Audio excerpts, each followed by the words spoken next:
time for another movie review, and it's time for another review of a film that we're practically living in. So I chose to do V for Vendetta.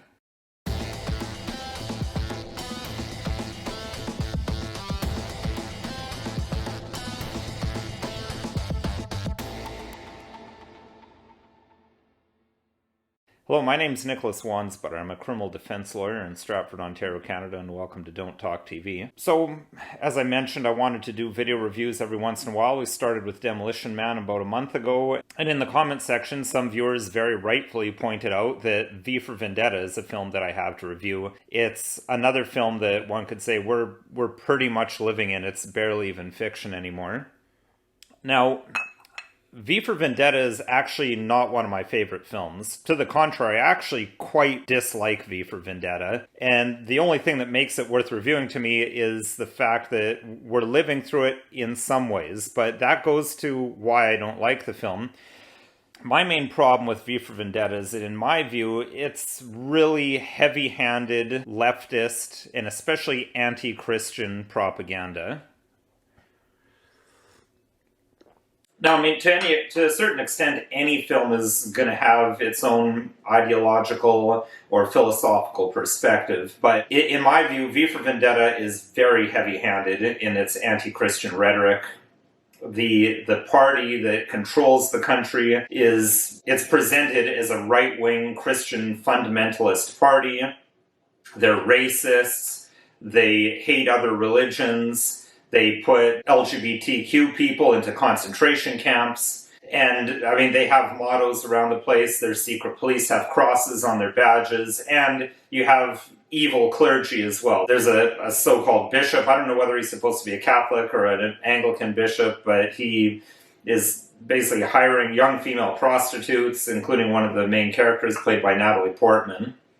And the premise of the film, what they want you to understand, in my view, is Christians equal evil, bad, fascist people. And if a Christian government ever takes control, your life is going to be hell on earth. Being a Christian myself, I obviously strongly disagree and object to that premise on that basis. But I think it must also be said that another reason I really don't like it is because the opposite is what's occurred in real life. And if you look at who's resisting the breakdown of rights and the tyranny light that we're experiencing right now, I would suggest, by and large, it's Christian people. And I would further suggest that all of the freedoms, or most of the freedoms and the values that make Canada a great country come from our Christian heritage. Now let's just back up a little bit. What is the film V for Vendetta? Again, it's another dystopian future film, and what makes it very relevant is that the backstory to it is that this totalitarian government took over through purposely releasing a bioweapon, a disease, into the populace in Great Britain, and then out of fear of this disease, fear that's spread through the media, this totalitarian government is elected to a huge majority, and they take over the country. Then there's this character V who dresses up like Guy Fawkes, and he's trying to lead a kind of a revolution against this government. He has a bit of a reign of terror where he's trying to assassinate all the various leaders of this government. And also there's a media aspect. He hijacks various media outlets to play music over loudspeakers, to give a speech on television. You know, it's an interesting film, and the parallels are clear to today. And that's what I think makes it a film worth reviewing, is the aspect of how the use of fear led to people giving up their freedoms. And that's another underlying theme of the film, and it's one of the recurring things that V is saying to people when he's trying to get them to wake up and to join him in this revolution that he's trying to lead.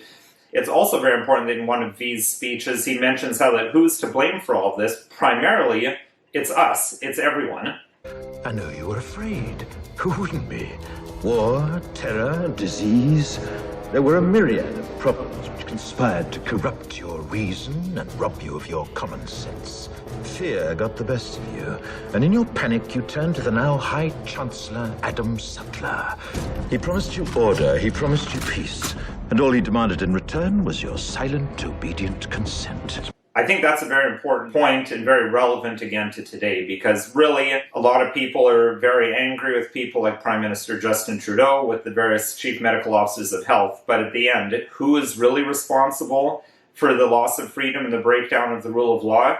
Collectively, it's us who, again, collectively, and the vast majority of Canadians have just stood by and accepted everything that's been happening. Exactly how the population of Britain did in the backstory in the early parts of the film V for Vendetta. Now, another thing I like about V for Vendetta that I think is accurate is they portray a totalitarian government where there's still actually a fair bit of the creature comforts that would make Canada, the way Canada is and the way Britain is. And I think that's a very, very important feature, because that's a big piece of how these systems can be maintained in the long term. The Soviet Union collapsed because the economy collapsed. Nazi Germany enjoyed widespread popularity until it was crushed in a war because of the creature comforts, the economic success that the Nazis delivered to the people of Germany. I think we see something similar in today's society. There's a saying that no revolution was ever fought on a full stomach. But again, I have to circle back to the whole premise of, it's Christians who are going to do this to you. Christians are the evil totalitarians that want to run your life. And it puts me in mind of another very heavy-handed propaganda, in this case television series, but based on books, is The Handmaid's Tale. And I saw a good meme not too long ago where it says that we're living in 1984 because people were convinced that we were living in Handmaid's Tale. I think a similar thing could be said here, is that the media has done a good job of painting conservatives and Christians as the enemy. And because people are looking that way, now when the left comes in and the doctors push this, it's just accepted, because these have been promoted as the people that you don't need to worry about, the good guys, for many, many years. So in that regard, V for Vendetta may have a certain importance of looking at how we got here.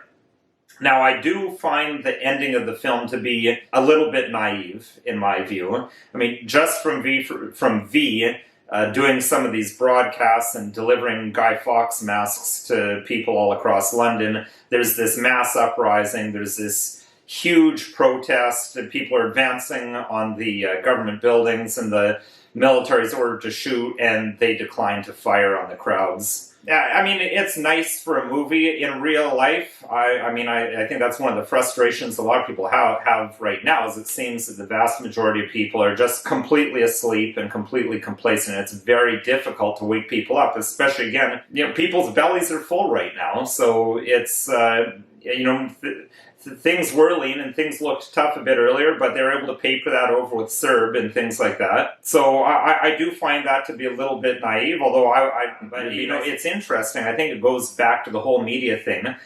What are the protests that you see lots and lots of people at? It's the protests that the media tells people to go to, and that the media tells people is an acceptable and a good cause to fight for. So that's why you see tens, hundreds of thousands of people at BLM protests, whereas you see a few hundred at an anti-lockdown protest. And also, of course, the BLM protests, people there have zero fear whatsoever of having any consequences from the state, whereas people know that if they go to an anti-lockdown protest, they could have some dire consequences. And, it's not even walking into the teeth of machine guns, it's being ticketed and whatnot that scares people away. So to think that people would be prepared to walk towards machine guns the way they do at the end of V for Vendetta, I think is a bit naive, but be that as it may, I think the film is very interesting.